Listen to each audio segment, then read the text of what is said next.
this is Tonja with River Rain Creative Arts, and today I'm going to show you the first part of how to create your own worship flags. It's really easy, and I have a few materials laid out, and we have abundant joy. The Lord has done great things for us, and we're filled with joy. Okay, worship flags. It doesn't take much to make your own worship flags. I have laid out some dowel rods. You can buy these at Home Depot, Walmart probably. Really cheap. In fact, I had my husband, these were about 3 feet long, and I had him cut them in half, saw them in half. So that's one size. That would be a good size for this flag right here that we're going to make. This piece of cloth is like a satiny, imitation satin type. It's about 14 inches by 8 inches, something like that. I've just cut it. I haven't even sewn it or done anything to fix the edges yet. It's got 2 bound edges. Actually, this one has 3. Anyway, just get a piece of cloth that is pretty flexible but not too stretchy, unless you want to be able to sew it, and you know how to sew well with stretchy material. Silk or lame, or like this gold flag I'll show you in a minute. Stuff like that. Imitation lame is really good. You don't want anything really stiff. You want something that flows in the wind, like we like to see flags flow. Other materials, I've got some smaller dowel rods that I have used to make really thin, small flags, such as you might get on a little bitty American flag, like the 4 by 6 inches. This is only about a foot long, and very thin and very light. It's really good for kids.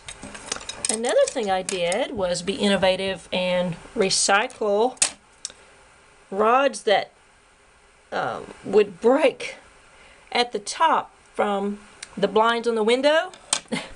I've got some clear ones and I've got some white ones, and I thought, let's recycle here. So these are like, oh, they're about 6 inches, 7 inches long, because I had my husband also chop them in half. And these will be really good for small flags for kids, especially. Now you can see a dowel rod like this would be way too small for this size flag that we're going to make. So you want something like this on a flag. You want the pole to reach the top of the flag, or maybe a little taller. Maybe probably about, I don't know, 1/8 of an inch to 1/4 of an inch.